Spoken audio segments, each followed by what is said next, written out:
Welcome back mathematics class 9th exercise जो हम ये चैप्टर कर रहे हैं 6 चैप्टर, इसकी थ्योरम कर रहे हैं हम 6.2 आज की इस वीडियो में।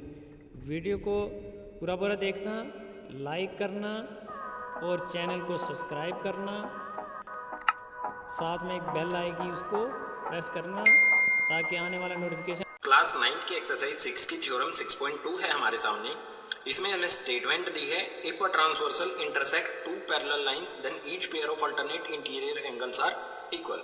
अगर कोई ट्रांसवर्सल लाइन दो पैरेलल लाइंस को काटती है तो अल्टरनेट इंटीरियर एंगल जो बनेंगे वो इक्वल होंगे, ये हमें प्रूव करना है। ठीक है, तो सबसे पहले बनाएंगे एक फिगर ए बी और सी डी, ये पैरेलल लाइंस है। ठीक है, उसके बाद पी क्यू बनाएंगे एक ट्रांसवर्सल लाइन जो कि ए बी को आर पॉइंट पर काटती है और सी डी को एस पॉइंट पर काटती है।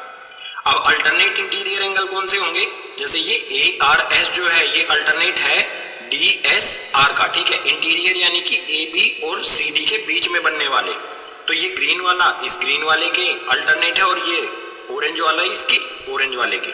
ठीक है, सो गिवन में सबसे पहले लिखेंगे A B parallel to C D and P Q intersect at R and S. A B और सी डी पैरेलल है और जो पी क्यू लाइन है ए बी को आर पॉइंट पर और सी डी को एस पॉइंट पर कट कर रही है। आगे लिखेंगे टू प्रूव में A R S equals to D S R, यानी कि ए आर एस ये वाला एंगल इक्वल्स टू में डी एस आर, ये हमें प्रूव करना है कि ये दोनों ये वाला ग्रीन और ये वाला ग्रीन इक्वल है। इसी तरह से B R S equals to C S R, B R S यानी कि ये वाला angle equals to C S R यानी कि इसके इक्वल। ठीक है, इन दोनों को भी हमें इक्वल प्रूव करना है। तो सबसे पहले प्रूफ पर आते हैं। प्रूफ में सबसे पहले क्या करेंगे, जो भी हमारा एंगल दिया गया है ए आर एस, ठीक है, इसको लिखेंगे हम angle A R S equals to में एंगल सी एस क्यू। जो ये एंगल है ए आर एस, ये वाला एंगल ए आर एस, ठीक है, ये इक्वल होगा सी एस क्यू के, यानी कि इस वाले एंगल के। ठीक है, सी एस क्यू के इक्वल होगा। क्यों होगा ये इक्वल, इसका रीजन हमें देना होगा। रीजन होगा इसका कोरस्पॉन्डिंग एंगल। ठीक है, रीजन हो जाएगा कोरस्पॉन्डिंग एंगल। क्या है, एक ही डायरेक्शन में ए आर एस भी इस तरफ बन रहा है और सी एस क्यू भी इस तरफ बनने वाला एंगल है। ठीक है, इसको मान लेंगे हम हमारी फर्स्ट इक्वेशन। इसी तरह से जो हमारा ये सी एस क्यू है ये इक्वल वर्टिकली अपोजिट है डी एस आर का। ठीक है, तो हम लिखेंगे angle C S Q equals to में एंगल डी एस आर। ठीक है, डी एस आर ये वर्टिकली अपोजिट है तो इसके सामने रीजन लिख देंगे वर्टिकली अपोजिट एंगल। ठीक है, ये हो गए वर्टिकली अपोजिट एंगल।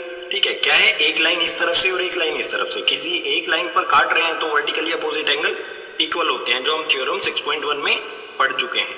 ठीक है, अब ये मान लेंगे हम हमारा सेकंड कंक्लूजन।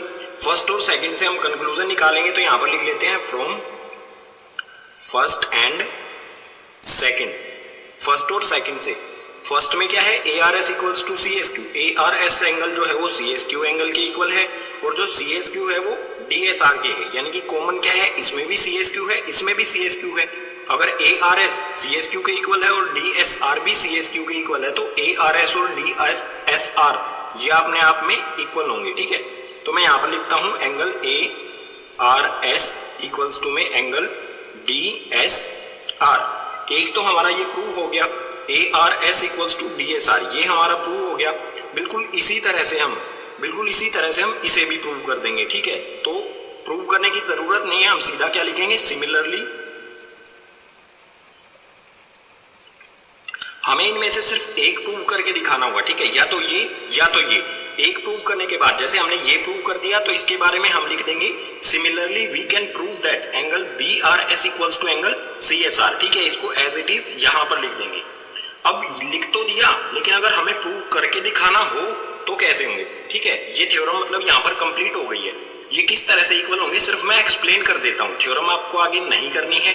ठीक है, तो देखो बी आर एस और डी एस क्यू ये वाला एंगल और ये वाला एंगल इधर बनेगा, ये इक्वल होगा। ठीक है, ये दोनों एंगल इक्वल होंगे और ये वाला एंगल किसके वर्टिकली अपोजिट है, इस वाले एंगल के। ठीक है, यानी कि ये वाला एंगल इसके इक्वल है और ये वाला इस एंगल के इक्वल है, तो ये वाला और ये वाला एंगल भी इक्वल हो जाएंगे, यानी कि बी आर एस जो है वो सी एस आर के इक्वल हो जाएगा। यही हमें सेकंड में करना था। ठीक है,